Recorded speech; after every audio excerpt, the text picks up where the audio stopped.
madam. Are you ready? Can we weigh anchor? We should be able to set sail with the tide, as agreed upon. I'm still without news of my cabin boy, but we will have to do without. I spoke with a woman who told me she was the mother of the cabin boy. She claims that her son was taken from her. Taken? Her son is sea-gifted. His parents were required to give him up to honor the terms of a contract. A contract? But what kind of contract are we speaking of? A commercial contract. In exchange for services rendered by the Nauts, some families cede more than gold. In some cases, nations even trade some of their subjects before they're born. I wouldn't be able to tell you the condition of Jonas's contract. I didn't even know he was originally from Serene. But what I can tell you is the young man hasn't seen his parents since he was a small child. And ever since, he's been a Naut. Our ships are his home. We are his only family.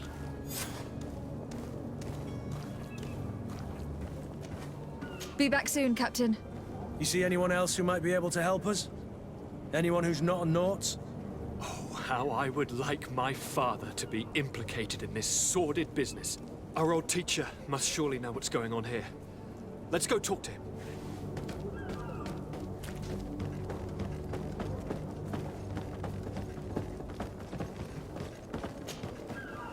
Yes? Well, how can your old professor be of service to you? I've had a word with Lady Fontaine. You must know her. That rich family that lives near the docks. She told me a strange story about her son who was a cabin boy on our ship. She said that he was taken when he was a child, due to some contract with the Nauts. Who was a cabin boy? Do you mean he's no longer one? They took him back to bring him home. Well, that is very unpleasant news to Sade. We need to do all we can to bring the boy back to his ship.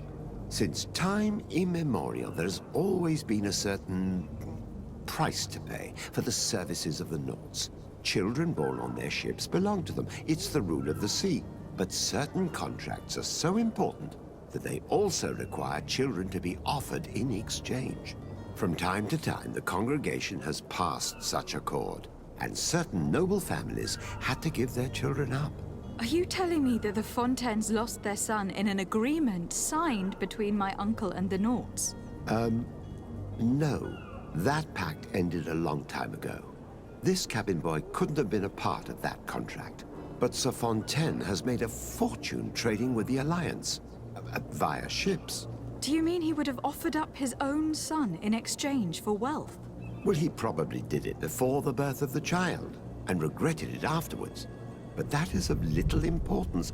What counts most is that you bring the boy back to the Nauts as quickly as possible. Breaking a contract with the seafarers has always cost us dearly. Our nation could feel it in its coffers. I will do my best. A father selling his own son for a few boat rides. For ugly, that is ugly. Lady Fontaine didn't seem to have any knowledge of that detail. That could be of use to us.